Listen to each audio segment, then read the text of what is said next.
တော့ကျွန်တော်ကောင်မလေးကိုဟောပေါ်ချက်ကြည့်မှာဖြစ်ပါတယ်နော်ဟောပေါ်ချက်ကြည့်ပါပါသူကတော့အလောပဲအိတ်လေးထဲပါမလာသေးပါဘူးကျွန်တော်ဒီမှာပြင်ဆင်ပြီးတော့သူ့အတွက်အကုန်လုပ်ပြီးတော့ပါပါ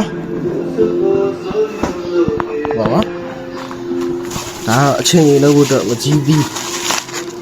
မရုပ်ကြီးဒီမှာအတီးပါရထည့်မယ်ပေါ့ဗျာဒါလေးပေါ့ကောင်မလေးကိုဟောပေါ်ချက်ကြည့်မှချင်းကျွန်တော်ဒီဖင်းလေးနားတော့ဖြစ်ပါတယ်ဒီအချင်းကိုတဲ့မကြီးသေးလေးနဲ့စားကျင်တယ်ဆိုလို့နော်ဒါကတော့မကြီးသေးပြုတ်ထားတာပါရှင်လေးဖြောတာမကြီးသေးရှင်လေးဖြောတာပါဗျာ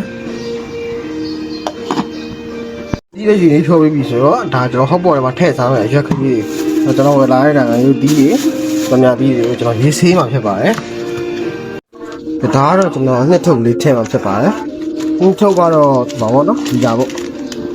မလာဟော